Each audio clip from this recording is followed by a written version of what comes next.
नमस्कार, बड़ी खबर के साथ मैं हूं दीपक कुमार। झारखंड में ऐसा लग रहा है जैसे अगस्त क्रांति का नया सूरज उगाया है। विधानसभा के अंदर और बाहर क्रांति का माहौल नजर आया। विधानसभा में सत्र के दूसरे दिन विपक्ष ने कई मुद्दों को लेकर सरकार को घेरने की कोशिश की। हंगामा इस कदर बढ़ा कि सत्र स्थगित करना पड़ा। सदन के बाहर भी विपक्ष हमलावर ही नजर आया। इसके बाद सदन के बाहर सड़कों पर भी खूब हंगामा पसरा। कांग्रेस ने विधानसभा घेराव का आह्वान किया तो सैकड़ों कार्यकर्ता और संगठन के सदस्य सड़कों पर उतर आए, जिन्हें रोकने के लिए पुलिस को लाठीचार्ज करना पड़ा। सवाल ये कि क्या झारखंड में हालात बिगड़ते जा रहे हैं? क्या रघुवर सरकार विपक्ष के सामने कमजोर साबित हो रही है? और क्या विपक्ष जनता में विश्वास जगाने में कामयाब हो रहा है? बड़ी खबर में इन्हीं सवालों की पड़ताल करेंगे।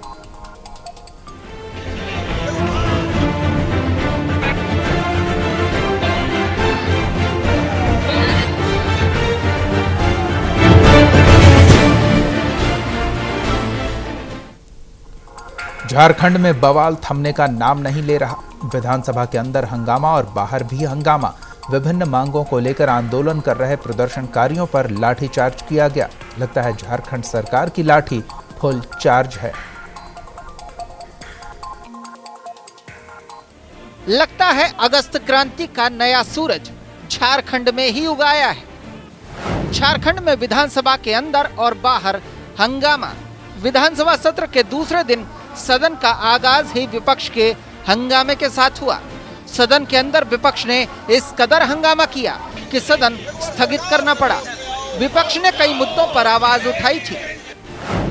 किसानों का कृषि ऋण माफ करो, CNT-SPT में बदलाव नामंजूर, किसानों को वक्त पर मिले बीज। नेता प्रतिपक्ष हेमंत सोरेन ने रघुवर सरकार पर जमकर हमला बोला। कहा कि अहम प्रस्तावों को सरकार छुपाने का काम करती है। देखिए, जिस तरीके से सरकार अपने कार्यों को अंजाम दे रही है, नीचे करने इस पे स्पष्ट है कि सरकार के मन में चोर है। कल आपने देखा कि विधिवत रूप से सदन के अंदर जो सूचनाएं दी जाती है, महामहिम के द्वारा जो प्रस्ताव स्वीकृत होता है, जो प्रस्ताव स्वीकृत नहीं होता है, उसकी सूचना सदन शुरू होते ही दी जाती है। कई एक सूचनाएं हमें प्राप्त तो सदन के माध्यम से हुई, लेकिन CNT-SPT एक्ट जो महामहिम के द्वारा स्वीकृत किया गया था, इसकी सूचना नहीं दी गई। और जब ये कल का कार्रवाई समाप्त हुई और ये जब बातें गलियारों में उठने लगी, तो आज इन लोगों ने कार्यसूची में उस संदेश को रखा है। तो ये इस तरीके के इनके कार्यकलाप। विधानसभा के बाहर भी हंगामा प्रदर्शन, विधानसभा का घेराव करने की कोशिश, कांग्रेस और कई संगठनों का प्रदर्शन, पारा शिक्षक, आंगनबाड़ी सेविकाओं, बिजली कर्मियों का प्रदर्शन। पुलिस ने किया प्रदर्शनकारियों पर लाठीचार्ज। कई प्रदर्शनकारी और कांग्रेस कार्यकर्ता घायल। उधर सदन के बाहर भी सरकार के लिए दिन मुसीबत भरा रहा। कांग्रेस के ऐलान पर हजारों कार्यकर्ता विधानसभा का घेराव करने के लिए उमड़ पड़े। कांग्रेस के साथ साथ कई संगठनों ने भी अपनी आवाज उठाने के लिए इसे माकूल मौका समझा और प्रदर्शन में शामिल हो गए। बिरसा चौक पर कांग्रेस पार्टी के कार्यकर्ताओं के साथ साथ पारा टीचर्स, आंगनबाड़ी सेविकाओं, विद्युत कर्मियों और मनरेगा कर्मियों समेत अन्य लोगों ने बड़ी संख्या में प्रदर्शन किया, जिसके बाद पहले तो पुलिस ने इन पर वाटर कैनन की बौछार कर दी और जब भीड़ काबू से बाहर हुई तो जमकर लाठियां फटकारी गई। देखिए, ये सरकार जो है पुलिस को आर्क में लाकर नियम कानून ताक में रखकर हम लोगों पर निशाना कर रही है। बहरहाल मामला चाहे किसानों का हो, भूमि अधिग्रहण का हो, आदिवासियों का हो, CNT-SPT का हो या फिर विभिन्न संगठनों की मांगे, रघुवर सरकार जवाब देने के मूड में नहीं है, बल्कि जवाब देने के लिए लाठी को फुल चार्ज किया जा रहा है। क्या लोगों की मांगों पर शक्ति का ये प्रदर्शन जायज है? सियासी गलियारों में अब यही चर्चा है।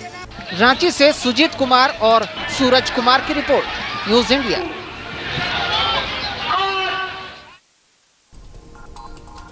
कांग्रेस के महाघेराव में झारखंड प्रभारी आरपीएन सिंह, प्रदेश अध्यक्ष सुखदेव भगत, कांग्रेस नेता सुबोधकांत सहाय सहित कई दिग्गज नेता अपने समर्थकों के साथ नजर आए।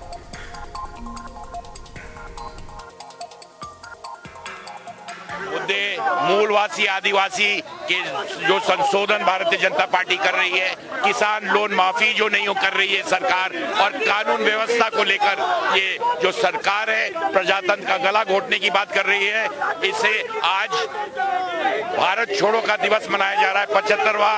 आज झारखंड से कांग्रेस ने ये प्रण लिया है कि भारतीय जनता पार्टी को झारखंड से उखाड़ फेंकने का काम करेगी। एक ऐसा फ्रंट नहीं है जिसपे इसकी सफलता है, तो ऐसी हालत में मेरा मानना है कि सरकार को एक धक्का देना चाहिए जिससे इस पे लोगों को मुक्ति मिले झारखंड।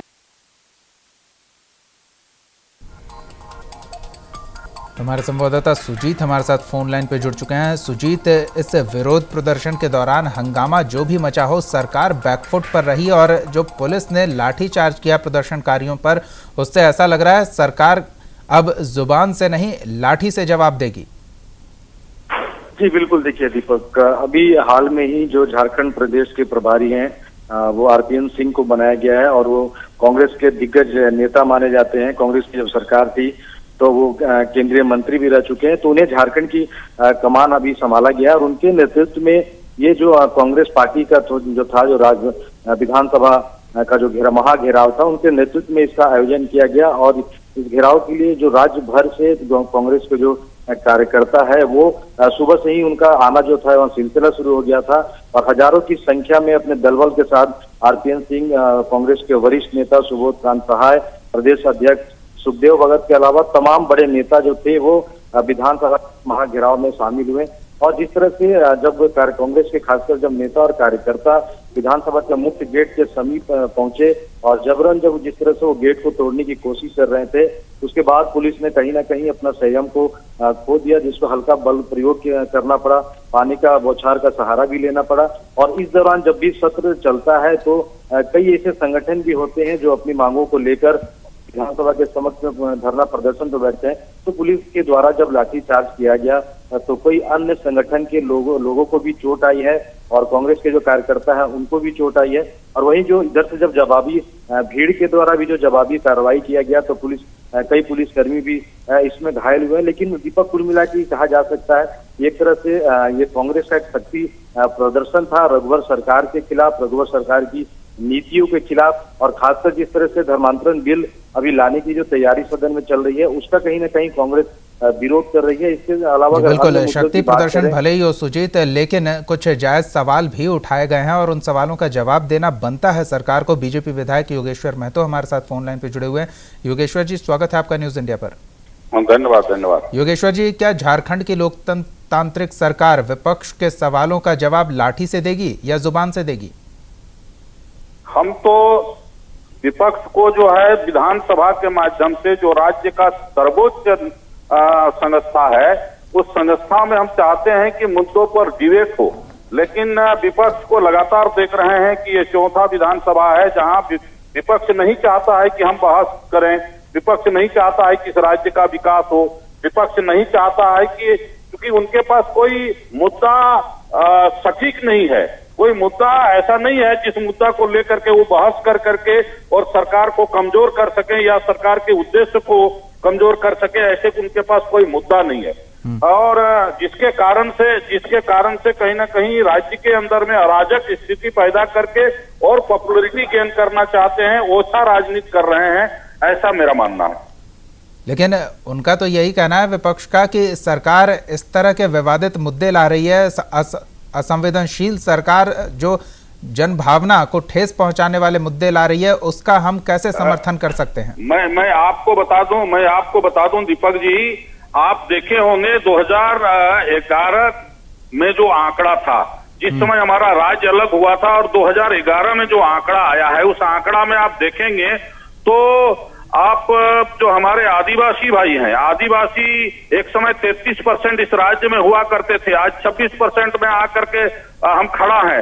तो वैसे लोग कहीं ना कहीं प्रलोभन के माध्यम से और धमका करके, प्रलोभन दे करके, डरा करके, कुछ न कुछ षड्यंत्र करके धर्मांतरण करने का किया जा रहा है, जिसके चलते आदिवासी की संख्या इस राज्य में घटी है।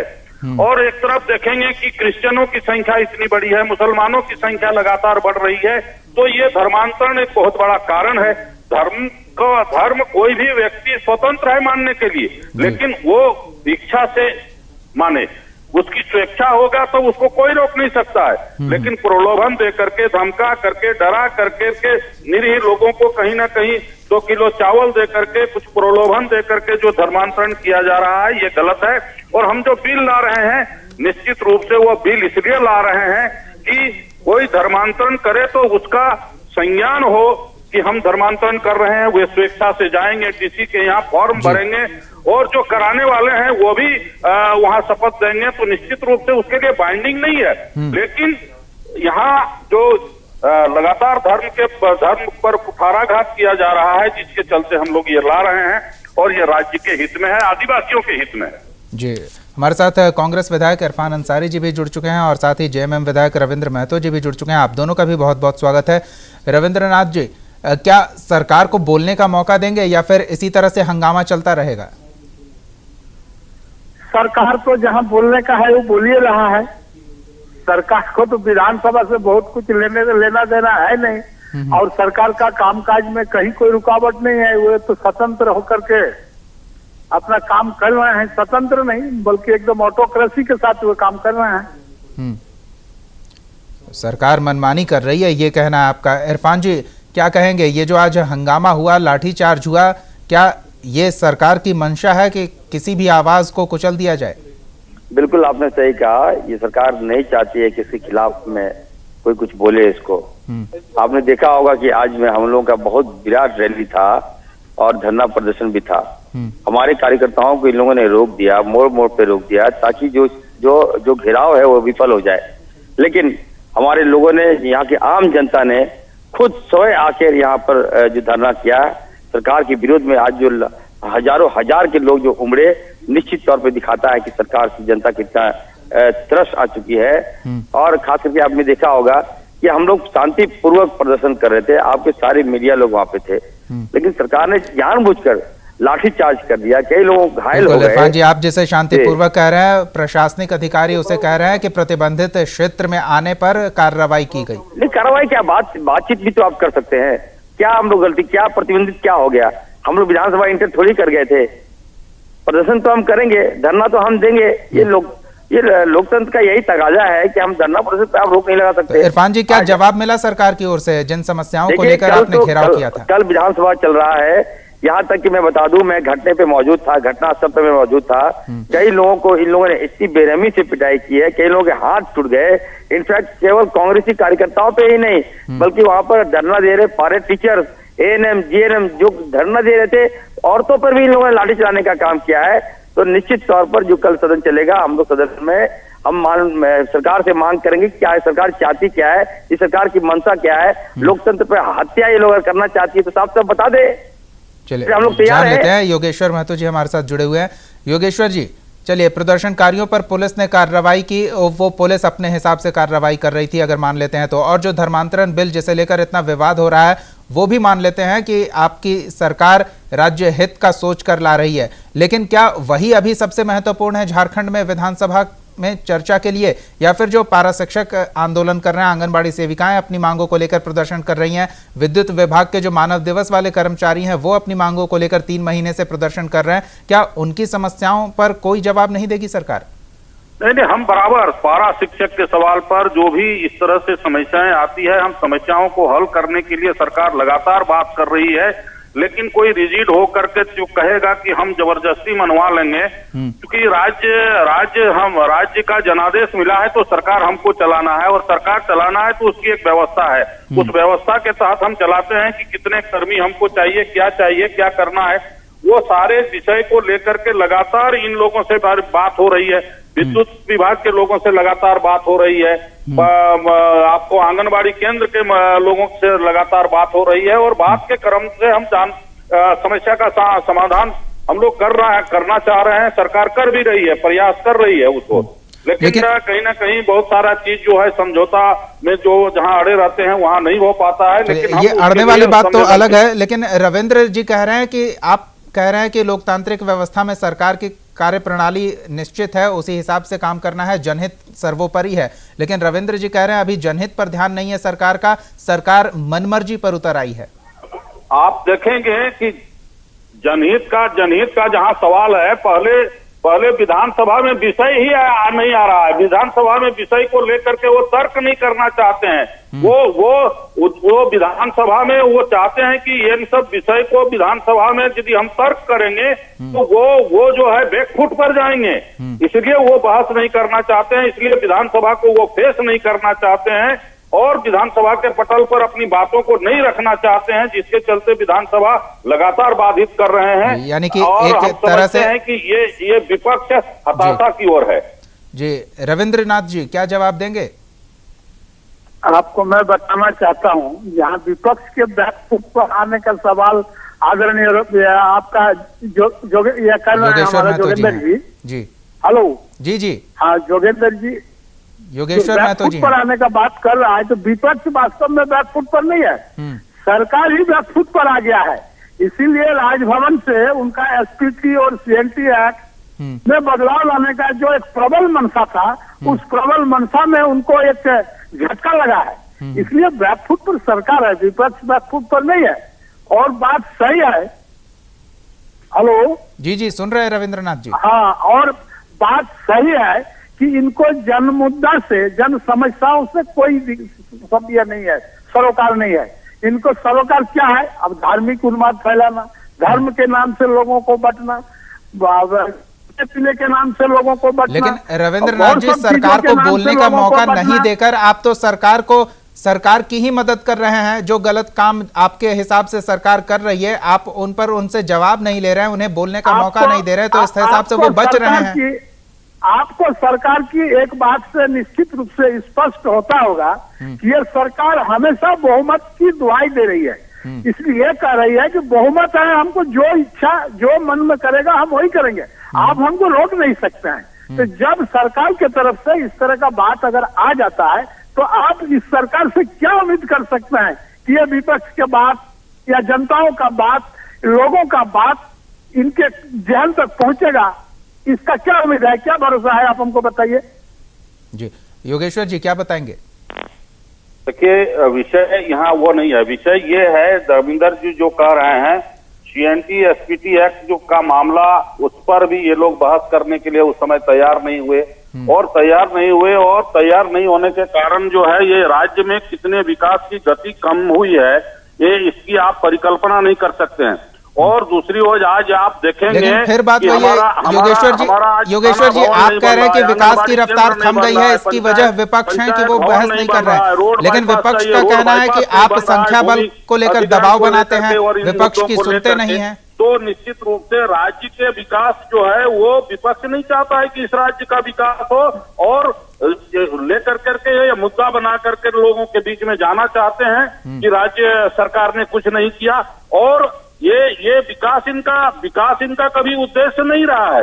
इस राज्य को लूटने का उद्देश्य इनको बराबर रहा है विपक्ष को। तो पिछले दिनों में इसका प्रत्यक्ष रूप से दिखाई पड़ा है और वो जनता जान रही है, सरकार जान रही है। इसलिए कल वो सरकार में थे, आज वो विपक्ष में है। क्या कारण है? जनादेश उनको कहाँ मिला? बिल्कुल क्या कारण है ये तो वो मंथन कर रहे होंगे। बहरहाल इरफान अंसारी जी देखिए, यही होता है जब आप सरकार को सही जगह पर बोलने का मौका नहीं देते हैं। उनके पास बहानों का अंबार है और निशाने पर विपक्ष है, जबकि आप कह रहे हैं कि सरकार संख्या बल के आधार पर अपनी दबंगई दिखाने में लगा है। आप तो उन्हें बहाने बनाने का मौका दे रहे हैं, उन्हें सवालों का जवाब देने का मौका नहीं देकर। देखिए बाटुल जी जो बातें कह रहे हैं, मैं उनको गंभीरता पूर्वक मैं सुन रहा था। मैं उनसे यही कहूंगा कि जो सरकार बनी है तो सरकार आती जाती रहती है, जनता बहुमत देती है, तो निश्चित तौर पर जनता को लगा कि नहीं भारतीय जनता पार्टी को वोट देना चाहिए, उनको बहुमत मिलना चाहिए, तो जनता ने वोट उनको दिया। लेकिन जनता को क्या मालूम था कि जैसे ही सरकार बनने के बाद जो भारतीय जनता पार्टी का असली चेहरा सामने आ जाए जनता के बीच में। किस तरह से आज देख लीजिए किसान मर रहे हैं, सीएनटी एसपीटी में बदलाव के कारण 1 साल विकास हमारा नहीं हुआ, इसकी जिम्मेदार कौन है? क्या क्या ये जवाब दे पाएंगे? योगेश्वर जी तो कह रहे हैं कि विपक्ष जिम्मेदार है। बात सुन लीजिए, 1 साल तक विकास नहीं हुआ। बात सुनिए बाटुल जी, बात सुना योगेश्वर महतो जी, इरफान जी, मेरे बात सुन लीजिए महतो जी, मैं कह रहा हूँ आपने देख लिया 1 साल तक विकास नहीं हुआ। रघुवर दास जिस तरह से फैसले ले रहे हैं, जनता तो नाराज है ही, सभी विधायक नाराज है, यहाँ तक इनफैक्ट मंत्री नाराज है। इस राज्य में यदि कोई खुश व्यक्ति है तो रघुवर दास है और चीफ सेक्रेटरी महोदया है, और कोई व्यक्ति खुश नहीं है। जनता त्राहिमाम कर रहा है, जनता वेट कर रहा है कि कब इलेक्शन हो जाए, कब जनता भारतीय जनता पार्टी से मुक्ति मिले। आप देख लीजिए सीएनटी एसपीटी के बाद अब आ गया धर्मांतरण बिल। मैं मुझे बोलने दिया जाए, मुझे बोलने दिया जाए। धर्मांतरण बिल आप ला रहे हैं, फिर नया एक एजेंडा। अब बताइए क्यों आप ला रहे हैं? आप क्यों ऐसे मामले को टच करते हैं जिससे सेटलमेंट जुड़ा हुआ हो? अभी क्या आवश्यकता थी धर्मांतरण बिल लाने का? आपको फोकस करना चाहिए। अभी बारिश नहीं हो रही है, हमारे किसान मर रहे हैं। शिक्षा का क्या देख लीजिए, दृष्टि क्या हाल है। शिक्षा मंत्री लड़ रही है कि अब सेक्रेटरी से नहीं बनता है। आप देखिए स्वास्थ्य का क्या हाल है। हमारे राज्य इतना महंगा राज्य, अमीर राज्य है, यहाँ हम दवाई नहीं दे पा रहे हैं, हमारे बच्चे मारे जा रहे हैं, ना कॉलेजेस हम नहीं खोल पा रहे हैं। कई ऐसी लापरवाहियां हैं। इरफान जी, अब योगेश्वर जी की भी सुन लेते हैं। जी योगेश्वर जी। इरफान भाई, दीपक जी लगातार देखे होंगे कि इरफान भाई जो है रोज शिलान्यास कर रहे हैं, रोज अपने क्षेत्र में शिलान्यास कर रहे हैं। वो क्या कर रहे हैं? सरकार कर रही है कि वो कर रहे हैं शिलान्यास? वो जरूर कर रहे हैं, लेकिन ये योजनाएं सरकार की है, सरकार के नीतियों की योजना है। और फेसबुक का उनका आप जब देखेंगे तो आपको पता चलेगा कि विकास हो रहा है कि नहीं हो रहा है। और ये इरफान भाई उल्टा बोल रहे हैं। नहीं बाटुल जी, ऐसा नहीं है। हेलो जी सुन रहे हैं। सरकार हमारी भी रहेगी तो आप शिलान्यास करेंगे बाटुल जी। ये जो विधायकी का जो हक है, जो विधायकी का जो साधन है, वो तो कोई सरकार छीन नहीं सकता है। शिलान्यास पर आपत्ति योगेश्वर जी नहीं जता रहे हैं। वो कह रहे हैं कि जब योजनाएं नहीं है सरकारी तो फिर शिलान्यास किस बात का हो रहा है? शिलान्यास, मेरी बात सुनिए, विधायक निधि रोड बनता है जी, हमारा अनावरत हमारी राशि है। कई ऐसी राशियां हैं जो हम खर्च कर सकते हैं। अब सभी विधायकों का अपना अधिकार है, मौलिक अधिकार है, उसके तहत हम विकास कर रहे हैं। सरकार से लड़के हम कोई काम लाते हैं तो अब आप वाहवाही किस बात का ले रहे हैं? अब आप देख लीजिए बाटुल जी मेरी बात सुन लीजिए, नहीं पैसा दिया है, बाटुल जी सदुपयोग कर रहे हैं इरफान जी। बहरहाल आते आप दोनों के पास। बाटुल जी एक बार सुन लीजिए, बाटुल जी मेरी बात। अभी आप देख लीजिए, हम लोग रोड बनाने के लिए मांग कर रहे हैं सरकार से, पथ निर्माण विभाग से हम लोग मांग कर रहे हैं कि हमको रोड दिया जाए, लेकिन हम लोगों को रोड नहीं मिल रहा है। रोड कहाँ से मिल रहा है? रांची से लेकर धनबाद 6 लेन 2000 करोड़ रुपया। बताइए साहब, एक रोड की लागत 29 करोड़ रुपया आप दे रहे हैं। हमको लगता है हमको 15 करोड़ रुपया आप दे दीजिएगा तो अपने विधानसभा में सभी रोड हम बनवा लेंगे। तो इसके बाद लूट और तो क्या है? मैं पूछना चाहता हूँ, बताइए। आज के दिन में रघुबर की सरकार जितना संथाल परगना में ध्यान दे रही है और संथाल परगना में जितना विकास का काम हो रहा है, राज्य के और दूसरे कोना में उस गति से नहीं हो रहा है जिस गति से रविंद्रनाथ महतो जी जरूर कुछ कहना चाहेंगे। रविंद्रनाथ जी, पिछले 3 साल का रविंद्रनाथ जी विकास कार्य 3 साल का बजट में सबसे ज्यादा अपनी गति से आगे बढ़ रहे हैं। सरकार को पैसा हर इलाके में विकास कर रही है सरकार, केवल विपक्ष हंगामा कर रही है। ऐतिहासिक पुल बनने जा रहा है, वो संथाल परगना में है। बाटुल जी अगर सुनिए, संथाल परगना में विकास हुआ होता तो नरेंद्र मोदी जी आए थे वहाँ लिट्टीपाड़ा, वहाँ आप उपचुनाव जीत जाते। संथाल परगना में आपने दूसरी तरफ जाने लगता है। इरफान जी एक मिनट, योगेश्वर जी 1 मिनट, इरफान जी 1 मिनट। रविंद्रनाथ जी जरूर कुछ कहना चाहेंगे। रविंद्रनाथ जी, विकास कार्य हो रहे हैं, हमारे कांग्रेस विधायक भी वो कह रहे हैं, लेकिन वो कहना है कि विधायक निधि से हम अपने इलाके में विकास कार्य कर रहे हैं। योगेश्वर जी कह रहे हैं कि सरकारी योजनाएं बहुतायत से हर क्षेत्र में पहुंच रही है, लेकिन आप कह रहे हैं कि विकास का काम हो नहीं रहा है, सरकार कुछ काम करना नहीं चाहती है, नियत ही नहीं दिख रही है सरकार की। आखिर ये विरोधाभास किस पर विश्वास किया जाए? इन लोगों का विकास का जो अवधारणा है, ये इसका ही कॉन्सेप्शन हमको नहीं बुझाता है कि बहुत ठीक है। आपको मैं बता दूं, आज के तारीख में आप किसी भी स्कूल में घुस जाइए, हाई स्कूल में हो, प्राइमरी स्कूल में, आपको टीचर नहीं मिलेंगे। 1 शिक्षक 2 शिक्षक के भरोसे इनका स्कूल चल रहा है। आप अस्पताल चल जाएंगे तो हमको नहीं बुझाता है कि राज्य में एक भी अस्पताल ऐसा होगा जिनमें जितना डॉक्टर का पोस्ट सैंक्शन है, उस सैंक्शन के पोस्ट के विरुद्ध में उतना डॉक्टर उपलब्ध है। मतलब अस्पताल में डॉक्टर भी नहीं है। आप अगर किसी भी ऑफिस में घुस जाएंगे तो उस ऑफिस में एक पदाधिकारी के पास 4-4, 5-5, 6-6 विभाग पड़ा हुआ रहता है, वहाँ भी मैन पावर का कमी है। तो आप हमको बता दीजिए कि जहाँ आदमी नहीं है, काम करने का लोगों का ही अभाव है, उस जगह में कौन सा विकास कर रहे हैं भाई जी। और जहाँ जितनी सीटें हैं उतने लोग हैं तो वहाँ हंगामा ही मचा हुआ है, विधानसभा में कोई काम होने ही नहीं दिया जा रहा है। रविंद्रनाथ जी, नहीं, ऐसी बात नहीं है, विधानसभा का काम तो हो रहा है, विधानसभा को विधानसभा में हंगामे के अलावा और क्या हो रहा है? मनसा बना रखा है। हमारे क्या इरफान साहब ने पूछ ही रहे थे, क्या जरूरत है अभी धर्मांतरण बिल का, आप हमको बताइए। लेकिन जानबूझ के यह सब विवादास्पद मुद्दा को उछाल रहा है ताकि विपक्ष उनको सहयोग न कर सके, यही बात है। विपक्ष सहयोग न कर सके। योगेश्वर जी, इस सत्र से पहले क्या विपक्ष से सहयोग को लेकर बैठक हुई थी, सर्वदलीय बैठक? और अगर हुई भी हो तो लगता नहीं है कि एकमत हुए हैं सभी लोग किसी खास मुद्दे को लेकर। हम लोगों ने 17,500 टीचर की बहाली की, उसके पहले आपकी सरकार थी, आपने क्यों नहीं किया? अवसर मिला था तो। अभी हम 18,000 टीचर की बहाली हाई स्कूल के लिए, हम +2 के लिए करने की प्रक्रिया में चल रहे हैं। बहुत जल्द जो है हम 18,000 टीचर की बहाली करेंगे।